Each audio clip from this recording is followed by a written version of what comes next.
Hello, welcome to Fighters Only TV. I'm John Joe Regan. I'm here with the world famous Stitch Duran. We're going to talk a little bit about Stitch's work as a cutman and also his new book, which is out now, just in time for Christmas. Stitch, thanks for joining us. How are you feeling? Hey John, I'm a little tired from this jet-lagged long trip from Las Vegas, but the book signing we had today was pretty awesome. I want to thank you guys for giving me all the support, man. So, I'm tired, but I'm stoked. It must be pretty nice to get off a plane and walk straight into a bar full of people with copies of your book waiting to have it signed and meet you in person. Yeah, you can kind of see that stuff in the movies, and I still kind of always pinch myself, and, to me, I'm just kind of shocked that there was a book written on me. I got to give Zach Robinson all the credit in the world. He saw value and he saw stories in what I brought to the table, and here I am doing an interview with you. So it doesn't get much better than that, John. So the book's called From the Fields to the Garden. It's out now. Tell us a little bit about the book's title. Where does that come from?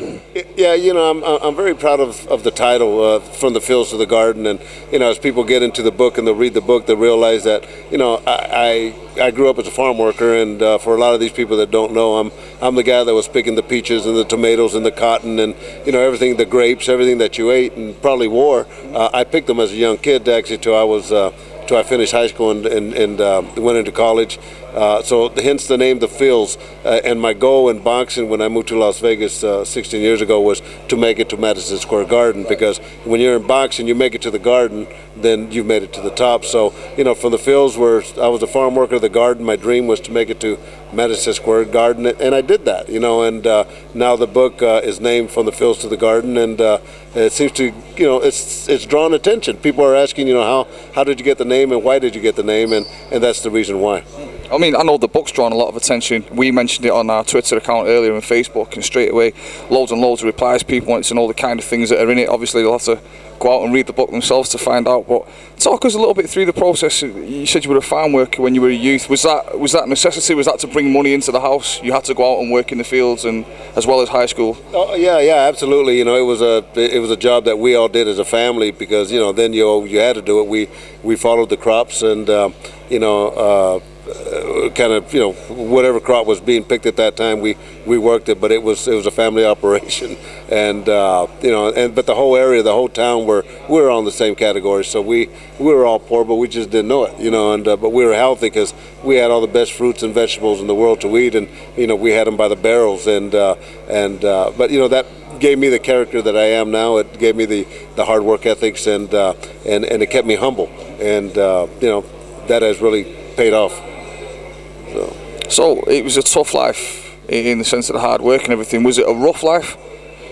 Well, no, it wasn't rough. Like I say, we didn't know it was rough. I guess maybe for the commoner, if you were to go out and do what I did, it probably would have been a rough life. But when you grow up into that, and that's all it's not bad. And like I say, we were happy and we were smiling, and the friends were all doing the same thing. So it's not like it was something that we were embarrassed to do, because the whole community was doing it. So I'm proud of where I came from, and that has really motivated me to do the things that I do. And people always say, well, Stitch, you're so humble, and you always take time to talk to people, and and a lot of that was because of what I did growing up, and even growing up, a lot of people would shun me because of the position I was in, and wouldn't even talk to me. And I said, I'm never going to be like those people. So I used their negative, I turned it into a positive, and here I am talking to you, man. So life don't get much better than that, John. Well, same for me. Where did the boxing come from? That's one of the benefits is, like I say, I always wanted to be a professional baseball player, and I walked down to college to play baseball, but I just couldn't afford to go to school, and so nonchalantly I just left and the training, and I joined the Air Force, and they stationed me in a place called Thailand. This was 1974, where I didn't even know what Thailand was. It was during the Vietnam War, but I always wanted to be a martial artist, and went to my first Muay Thai fight, and I saw this guy get knocked out with a kick to the neck, and I liked it. So the following Monday I started training, and at first the only thing that was available was Taekwondo for the GIs, but Master Toddy, which is big famous Muay Thai instructor now, and Master Skin, that's in England, was my instructor also, and so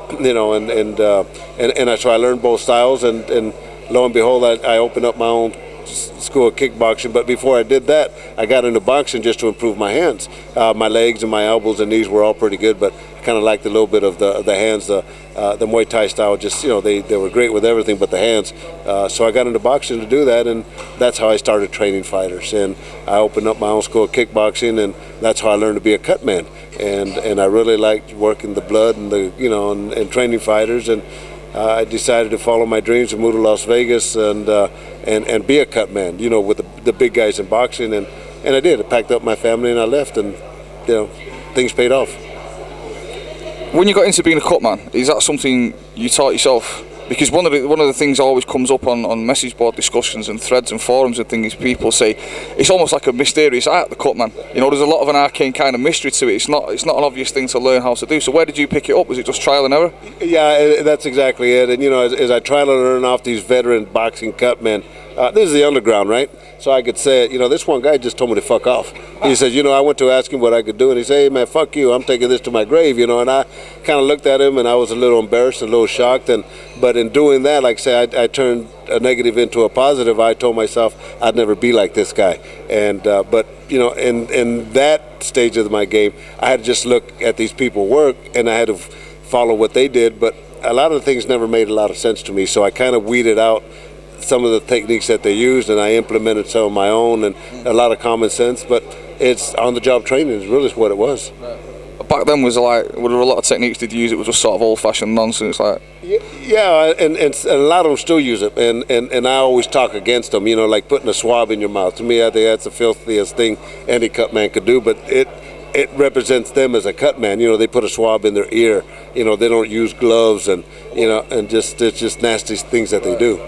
Oh, so that the cut man would put the swab in his mouth, carry it in his mouth. Well, they still do. Right. If you look at the even the big world title fight, and if you see that a cut man will put the swab in his mouth, and that makes him feel like, look at the people are looking at me, I'm the cut man. But I didn't need that kind of notoriety. I figure if I'm going to do it, I'm going to do it well. And so my swabs, I keep them clean and I keep them sanitized, and that's what I preach to everybody else that wants to learn to be a cut man. And when I produced a video called "Giving the Fighter One More Round," I explained that in the video. The thing with it, John, is the old style is old, and it's time for a change. And now that the mixed martial arts came into play, I figured now's a good time. The mixed martial arts trainers, they want to learn to do things the proper way. Boxing people, not so much. So a lot of my concentration is with you guys in the mixed martial arts. When did you first come across mixed martial arts? Well, like I say, in 1974 when I was in Thailand, well, that was martial arts. The mixed martial arts was, when the UFC first did their first event in, 1991, I saw it and I watched it like everybody else, but I quit watching it because it was just too brutal, and being a martial artist, I didn't like the concept. So I quit watching it for a long time, and then I hadn't seen Dana. I've known Dana for many years. We're all in the blue-collar stages, training fighters and trying to make our name for ourselves in Las Vegas. And I hadn't seen Dana in about a year, and I'm working a K1 kickboxing event at the Bellagio, and we run into each other. He asked for my business card, and I give him my card, and he calls me the next day and says, Stitch, listen, we bought the UFC. Would you be interested in being a cut man with Leon Tabs? And, it took me about that quick, John, to say yes. And doing that move was the best move I ever did. It changed my whole life.